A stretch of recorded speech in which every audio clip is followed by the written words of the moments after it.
What's up? How you doing? I am David Long. You know what it is.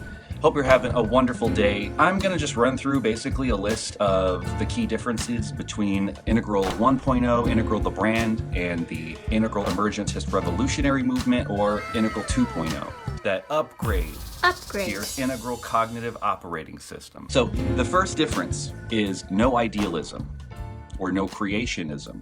Because let's face it, most forms of idealism come from religious ideas. Now, there's some exceptions to this. Like, for example, there's a guy in our group, Alexander. What's up, buddy? Hope you're doing well. And he's a mathematical idealist. So he's not making some kind of a religious argument. Really, a lot of what this comes down to is not making unfounded claims, epistemic humility, and a lot of these kinds of things that we'll get into further down the list. But this is one of the conclusions that we come to on the other side of having a reasonable perspective. No idealism or creation, spirit underlying everything, or inherent telos to the cosmos, no afterlife, no perfection or transcendence, no unfounded claims about this stuff. We do not believe in mythic supernatural ideas about where we came from and where we're going. We say yes to life, this world, this reality. We see suffering and impermanence as things that make life worth living. They help us to appreciate what we have and motivate us to make things better. Life is not an illusion or a dream. Reality is real, and we have a healthy relationship to it. This is really important stuff. Number 2 is emergentism. Consciousness is an emergent quality of matter or reality, not the source of it. Idealism, dualism is antiquated. This emergentist perspective cannot be reduced to empiricism or upper right reductionism, not some kind of like orange perspective as people would often say. There's no tetra-arising all the way back. Tetra-arising only happens in sentient beings. Chemistry is not love. That's anthropocentric projection, acting like inanimate objects have human feelings, and pseudoscience, working backwards from what you would like to be true and trying to find ways to make the world fit into religious mythic preconceptions about it. So again, a lot of this stuff has to do with having a realistic worldview that's in touch with what actually all the experts who look at all the data in the relevant fields agree with. If you deny emergentism, that's basically the equivalent of denying evolution. Like Christians denying evolution. There's no good reason, based on the data, not to understand that this is the case. There might be missing pieces in the puzzle, but we can see what the picture is. No God of the Gaps bullshit at this point. Recently, you guys saw the debate between Alyosha and Rasmus. And Rasmus is a very respectable guy. I think that he argues with goodwill, and I think he argues pretty skillfully for the most part. I think that he handles himself with integrity. I just disagree with him. I appreciate his approach. So nothing against him personally. And I wasn't actually super happy with how Alyosha dealt with him. I think that Alyosha could have been a little bit more patient and done a better job of like systematically ripping his worldview apart. Instead, Alyosha kind of took this move like, well, you have no good reason to think that it's true. It brings nothing to the table. It's pure assertion. There's no good reason to believe it. And so it's easy to dismiss. And that's the problem with idealism. It's pure assertion, not really founded on any good reasons. So again, if integral is going to be taken seriously in the world, it can't just be another superstitious, childish religious system that just makes all these pure assertions about things. If we're going to be taken seriously, we have to really harmonize with the Western Enlightenment project as much as the Eastern Enlightenment project, and have some intellectual integrity, not make claims beyond our ability to know and all this kind of stuff. So, number 3, the ability to make pre-trans distinctions. I talk about the cup, poetry, and the sword, rationality, understanding the relative nature of all language. So we can speak poetically within our community using any and all of these symbol sets, and we can qualify our poetry in terms of something real. We can also use the power of these distinctions as translations down the spiral to speak the language of other traditions or worldviews from within other traditions and move them towards goodness and truth with skillful means. This is what it means to be an integralist. This is why you can't just be an integral Christian or an integral Buddhist. You want to be multilingual. You want to have the ability to speak all of these traditional languages, especially the main ones, so that way you can relate to everyone. People be like, yeah, but it's hard to know all this stuff, and it's like hard to do all that. It's like, yeah, it's hard to be integral, isn't it? It actually takes time and study, and you have to know a little bit more than the average person. So, yeah. But that whole like chase multiple rabbits, catch none is not true. You can chase one rabbit and catch it, and then the next day go chase another rabbit and catch it, and have caught multiple rabbits. It's not like you have to really, really dig down deep in one path forever, or that's it. You know, like most of us, most integralists come from a Christian background. They have a healthy relationship to that tradition for the most part, at least within themselves. Most of us understand some stuff about Buddhism and have a state training practice. Like if you actually ask people who are for sure at these integral stages, they will tell you that they have caught multiple of these rabbits. So I'm tired of hearing that. But this pre-trans distinction thing, of course you guys know I'm all on about this. I actually just made a whole playlist of videos where I talk about the pre-trans distinction. And yeah, I guess there's like a bunch of them. So please dig into that if you don't know what I'm talking about. This is super important because religions have a major impact on our worldview and our philosophy. And if you're seeing the world influenced heavily through the lens of one religious worldview or through one symbol set, that can lead to certain types of insights and clarity, but it can also lead to certain types of blocks and confusions. These symbols both hide and reveal aspects of the truth. So we got to really be careful there, and that's what an integral approach is really about, is about having a systematic approach to being able to integrate in multiple different symbol sets across traditions, across different types of languages. So really, this transrational ability is not just about religious poetry. It's about all symbolism. It's about the ability to see through the symbols to what it's pointing at and not mistaking the map for the territory. It's about really being able to understand that the words are not the thing, that we're constantly using relative symbolism to be able to try and communicate. Most people don't realize that. So that's an important factor. Okay, number 4, epistemological or epistemic skillfulness and humility. Not making claims and assertions we can't back up with good reasons and evidence. Responsible leadership. Understanding the quadratic validation process. Now, going back to what I was saying earlier about Rasmus and this debate and asserting emergentism and rejecting idealism and solipsism and all these kinds of things, I'm not just drawing a line in the sand and asserting that stuff. I'm about to come out with my positive case for emergentism that I will debate anybody on. I am going to come out with my negative case against Wilbur's all quadrant thing and talk about all the problems with that anybody can debate me on. And I think at the end of the day, it's all about like, you have to prove it.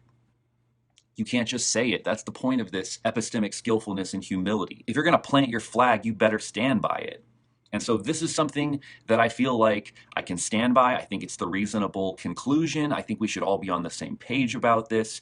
And I think if you're not going to be on the same page about it, that you should plant your flag and you should prove it, and we should have a debate about it. And in general, there needs to be a process for us to be able to upgrade together and to be critical of each other's ideas on the record in a way that stands. So not only do I want to come out with these positive and negative cases and build on that, but I also want to, on the back of that, open up an invitation to this format that will hopefully keep track of these debates in a way where we can be like, well, we defeated those arguments. Those arguments don't stand. You can check this. This is the record. This is where it happened.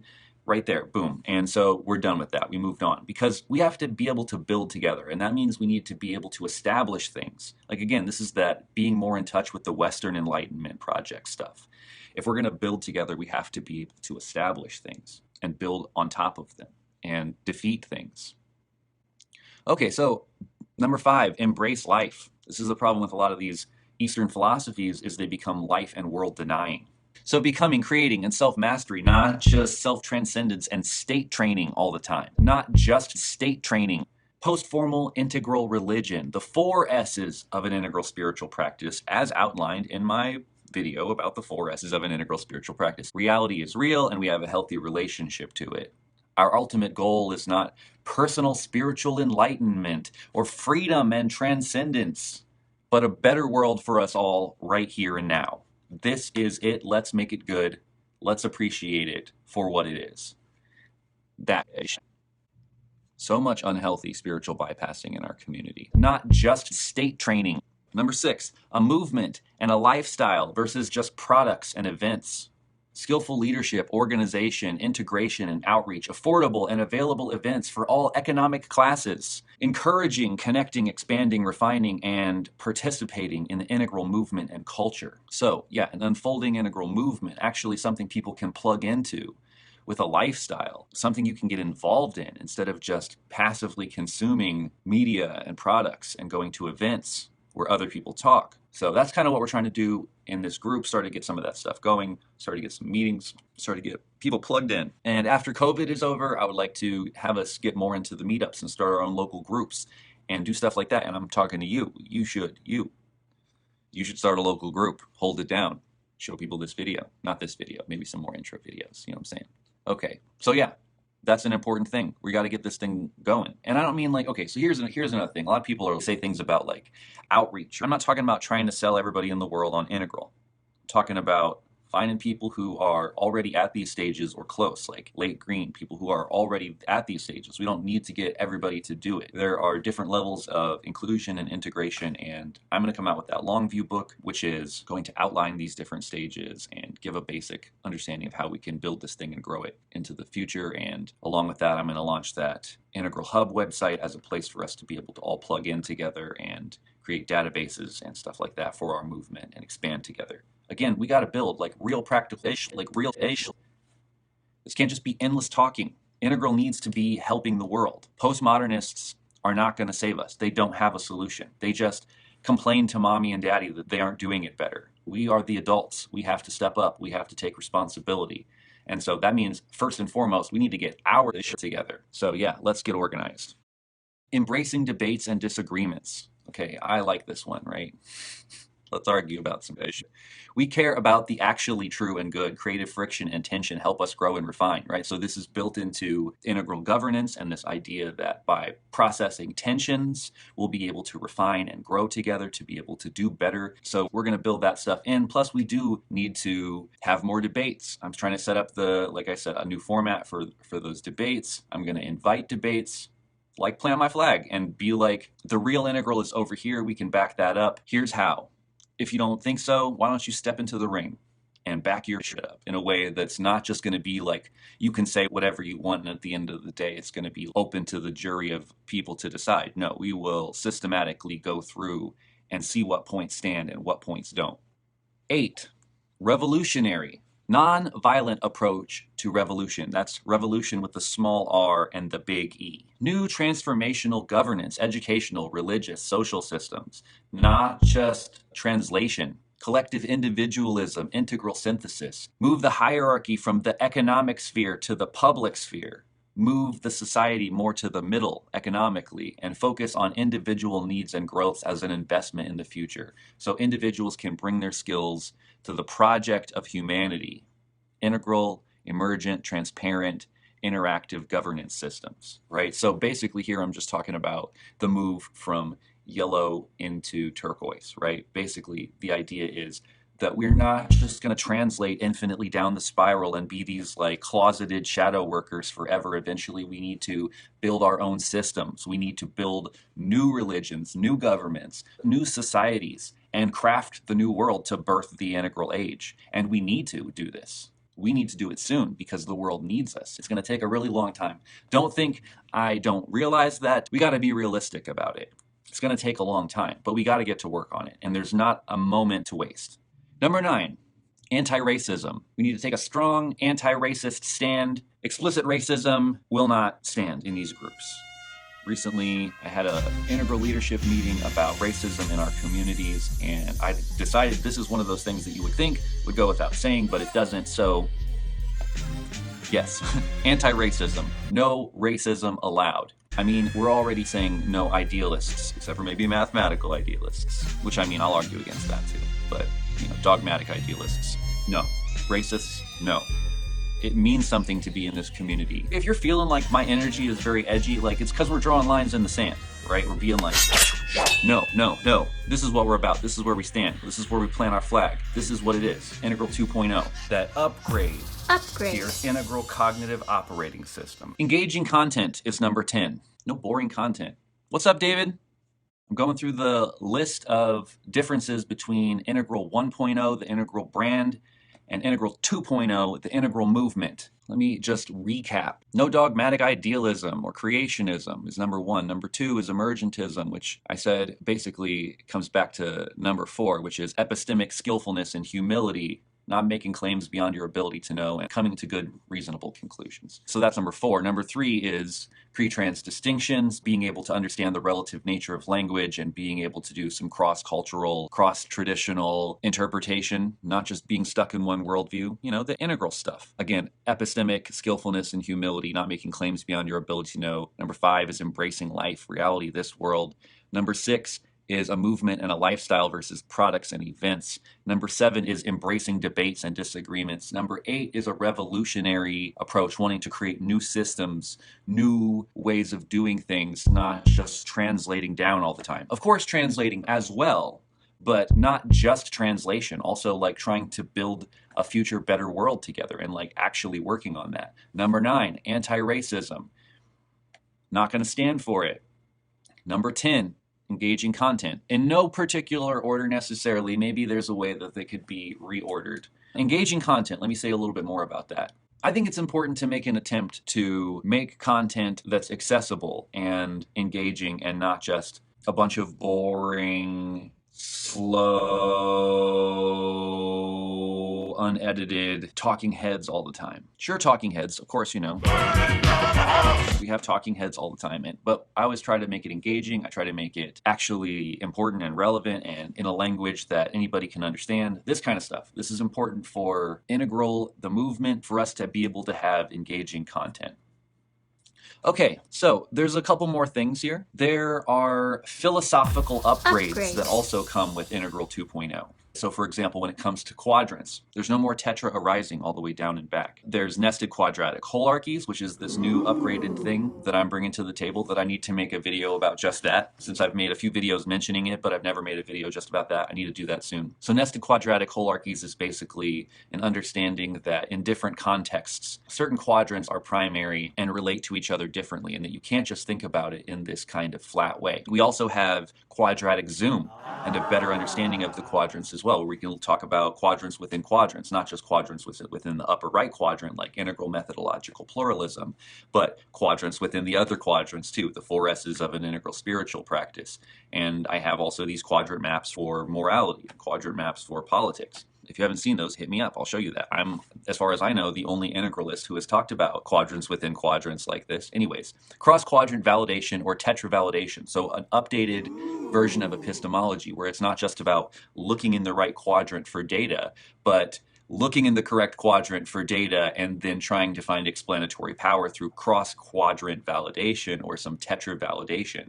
Because also, if we look at the nested quadratic Holarcies, we understand that when it comes to accuracy, some quadrants are generally more and less reliable with their data than others. So for example, where phenomenology is the best methodology to get at a particular kind of data, like a person's experience. Like if you want to know what a person is feeling right over there, the best way to know is to be like, hey, how are you feeling? And then to get their phenomenological report, right? But phenomenological reports are the least trustworthy type of evidence. He could be lying. He could be misremembering. He could be confused. It's so untrustworthy. Whereas if you measure from here to here empirical data, like that's, and then you get peer review on it, like we all measure this thing and it's 5 inches, like I feel pretty sure that that thing is 5 inches. It's very trustworthy. And then if you have a valid theory, let's say, like the theory of gravity, we have a lot of data about this. It's probably even more reliable as a general understanding of what's going on than any one particular measurement of an object falling, let's say. Okay, so levels of accuracy in nested quadratic Holarcies and upgrades to the ways that we think about quadrants. Levels. How about a non-corrupted spiral dynamics map? How about not stacking on Aurobindo state stages on top of Piaget and totally confusing the whole horizontal vertical thing that we built with the Wilbur-Combs matrix, the Wilbur-Combs lattice, and actually comparing apples to apples instead of apples and oranges when it comes to a meta-analysis of psychological development across different lines. So, yeah. A realistic, healthy, non-corrupted version of levels is what we'll have in Integral 2.0. Lines. Okay, well, recently David Hartful Jr., what's up, buddy? Hope you're still watching. He suggested things like racial identity. So there are other lines that we could potentially add as well into the future that could be really important. There's probably other things too I'm not mentioning. States. Recently on the integral stage, we did a talk about the state of states or something like that. And I did a talk on there about an integral view of states. And of course, we changed the name of certain states. For example, we don't talk about the gross state or the causal state because this is framing states through a idealistic lens, and we rejected idealism in point one. And so we don't think of the states in that kind of way. We talk about waking, dream, archetypal, imaginal kind of states. You can still have your non-dual state, your witnessing states. And a lot of this stuff is already on the Davidian integral map. And we need to update it, actually, and add the nested quadratic holons and some of these other things. Also, in the second round of that state talk on the integral stage, there were talk about all of these in-between states, which I think is really interesting. Like, for example, a flow state. Is that a waking state or is that a dream state? No, it's not really either. It's kind of this in-between state. And so maybe there's more room to do in terms of better presenting and fleshing out the states in general. So that's something to think about. I don't know if you guys have seen my video about updating and upgrading the integral map, but I think there needs to be a process for this as well, like a way for us to upgrade our theories together and to argue about those ideas. So we need some kind of method for submitting and engaging and refining our theory and updating the map with the new stuff. So types is actually one of the things that we seem to include and know about the least in our community. And the more I've been thinking about it and the more I've been really looking into the Jungian types, there are some issues with it, like a lot of people get mistyped, and sometimes the stage of development that you're in will influence the way that you might test on a type. For example, if you're at an orange stage of development, even if you're a feeling type, you might emphasize rationality and truth and all these kinds of things that might make you test as a T, even though you're actually an F.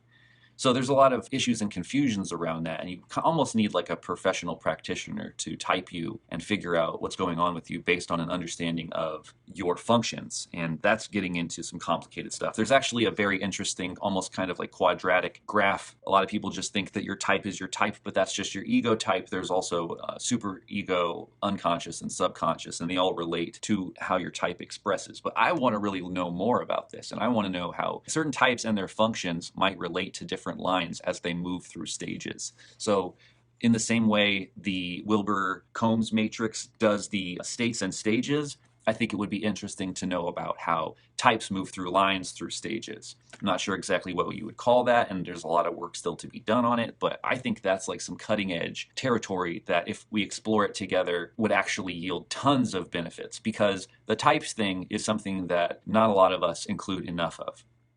Okay, one more thing. Traditions.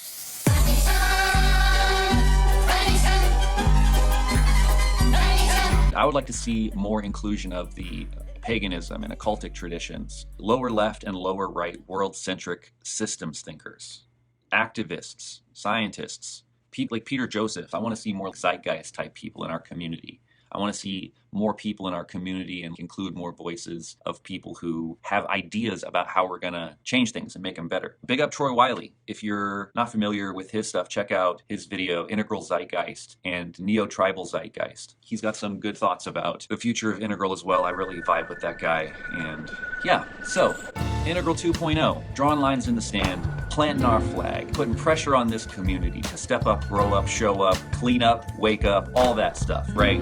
Let's get it together. Let's really be integral. Let's be true to our standards. Let's really live up to this thing. Let's upgrade. Let's do it better. Let's stop asking for permission or blaming people in the past. This isn't a help you Ken Wilber thing. Ken Wilber did his part. Instead of blaming him for what he hasn't done, let's learn from him. Let's take up that flag.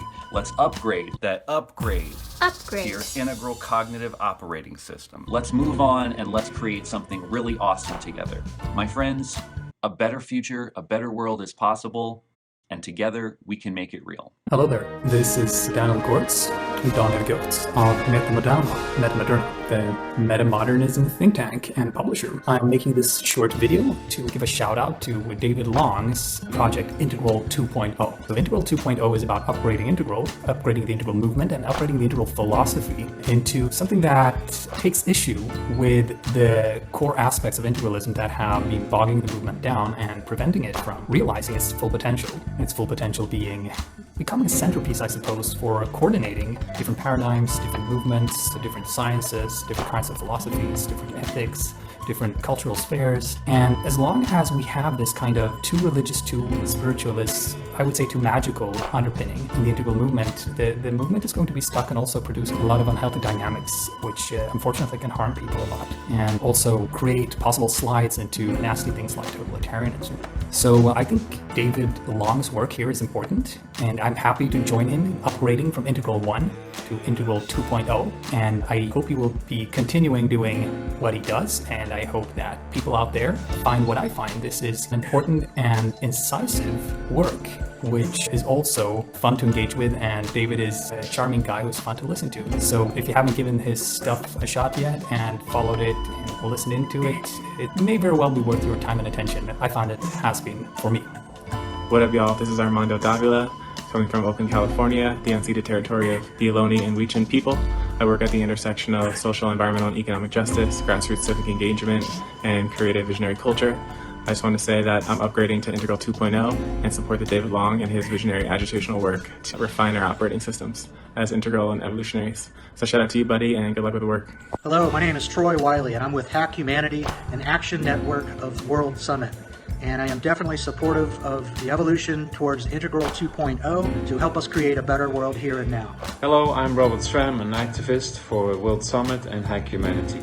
I support Integral 2.0 because we are evolving from ideas and talks to actions. Hi guys, this is Paul Goddard, an integral enthusiast, meditator, and psychonaut. I'm all for Integral 2.0. I think we need to tighten up things a bit on the metaphysical department. My name's Alexander Jenkins. I'm a psychotherapist living in New Zealand, and I am upgrading to Integral 2.0. Hey, hi, this is Prabhu from India. I am upgrading to Integral 2.0. This is Joe Lightfoot from Melbourne, and I am on board with Integral 2.0. My name is David Hartful Jr. from BlackLeaderAnalysis.com, and I am upgrading to Integral 2.0. I'm Bill Kaufman, and I support Integral 2.0. Hello everyone in the Integral community. My name is Luke. I am also known as Liquid. I am a hip-hop dancer based in Malta. I am part of a dance group called Concept of Movement, or the MVMT. We are a local hip-hop dance group and competing internationally. I am also kind of a small YouTuber working on some videos regarding integral philosophy, mythology, religion, all those fun topics. I am also working on my dissertation at the University of Malta, and I just wanted to say that I am upgrading to Integral 2.0 alongside David and all the others in this community. I really hope to be also part of this project and help contribute to upgrade Integral towards a better future, and I'm really excited to see what we all can come up with together. 2.0. Time to upgrade. Why wouldn't you? Hey, I'm Blake, and I am down with Integral 2.0 because I think it is the ruby in the dust. I think it's integral, shorn of its dross. It's the baby without the bathwater. It is the proverbial lotus in the mud. And I think this is what we need to do. We need to shift the zeitgeist into a higher stage of development where we're no longer so fascinated by our shiny baubles and our magical beliefs, and we move together into a more contemporary worldview. And I'm happy to be a part of it. So, 2.0! Hello, my name is Alyosha Kutnak. You know me as a co-host at Integral Review. At this moment I'm writing a book, and I was down with the Integral 2.0 at the very beginning. Peace. Hello, my name is Dirsa, and I am upgrading to Integral 2.0. I am based in Brisbane, and follow my page Dirsa The Solution on Facebook or on Instagram to know what I am up to, which could be artistic or integral well-being. Thank you very much. Bye-bye from Australia. Hello, fellow integralists. This is Big Joe in Seattle, giving a shout out to the People's Integral, Integral 2.0. The integral for the here and now on this plane of existence. with humility, openness, and friendly debate. Hi, I'm Tony Holmes, the Love Warrior, here in Evanston, Illinois at the Love Warrior Sanctuary, www.thelovewarrior.com, and I'm upgrading to Integration 2.0. Hello, my name is Hunter, and I support the Integral 2.0 project because I don't support the commodification of ideas, and instead support them being accessible and free for all. If Integral is to be something that revolutionizes the way that we engage in the world, interact with one another, and form a society, then it needs to be something that is engaged by all individuals from all different backgrounds who are able to, and that ability should not be defined by one's socioeconomic status. I'm Mickey O'Brien. I'm from Vashon, Washington, USA, and I'm upgrading to Integral 2.0. Hello Integral community, my name is Michael Slade, artist name Mike Slade. I'm here to say that I support Integral 2.0. Hello, my name is Tamika, I'm from Oakland, California, and I study currently source code meditation, which is a brain first meditation practice, and I am upgrading to Integral 2.0.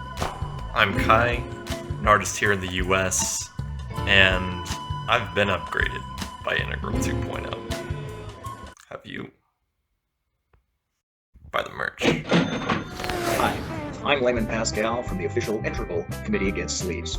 I don't wear sleeves anymore. Sleeves are pre-pandemic. I'm trans-pandemic. That's a key distinction. Do I think God created the universe? Yes, in a sense. Not exactly. I mean, we'd have to get a lot more specific before we even knew we were talking about anything. Do I think consciousness goes all the way down? Yeah, in a sense. Not exactly. I mean, we'd have to get a lot more specific before we were even talking about anything. And am I upgrading to Integral 2.0? Yes, I am, in a sense. Not exactly. I mean, we'd have to get a lot more specific before we were even talking about anything.